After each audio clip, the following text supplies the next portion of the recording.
ঋতু বৈচিত্র্যের পালাক্রমে আবারও চলে এসেছে শীত। দেশের উত্তরাঞ্চলে শীতের হিমেল হাওয়া বইতে শুরু করেছে অনেক আগে। বন্দরনগরী চট্টগ্রামে সে হাওয়া সবেমাত্র বইছে।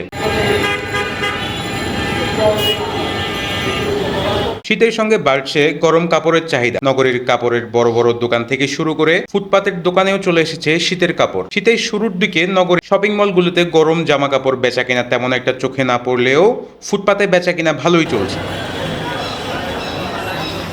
বিকেল থেকে রাত অবধি বিক্রেতাদের হাকডাকে জমজমাট হয়ে উঠেছে চট্টগ্রামের নিউ মার্কেট এলাকার ফুটপাতের দোকানগুলো। সরেজমিন ঘুরে দেখা যায় নিম্নবিত্ত ও স্বল্প আয়ের মানুষের পাশাপাশি মধ্যবিত্ত পরিবারের মানুষরাও শীতবস্ত্র কিনতে ফুটপাতের দোকানে ভিড় করছেন। শীতের জ্যাকেট, চাদর, গেঞ্জি, হুডি, মাফলার, হাতমোজা, কানটুপি সহ সব ধরনের শীতবস্ত্রই মিলছে এসব দোকানে। ফুটপাতের একাধিক বিক্রেতারা জানান তাদের ব্যবসা ভালো চললেও বিগত 2 দিন যাবৎ আগের তুলনায় ব্যবসায় একটু ঘাটতি আছে। বেচাকেনি ভাইয়া 2-3 দিন ভালো ছিল, খারাপ হয় না। এখন থেকে পুরো লুজ চলতেছে।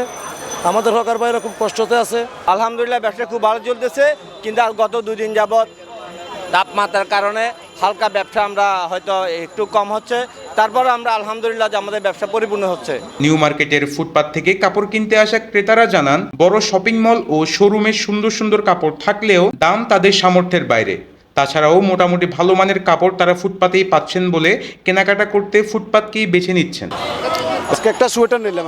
থেকে মার্কেট থেকে এখানে অনেক ভালো, এই কারণে এখানে আমাদের ক্ষমতার ভিতরে এগুলো পাওয়া যায়, এই কারণে আমরা এখান থেকে নিচ্ছি।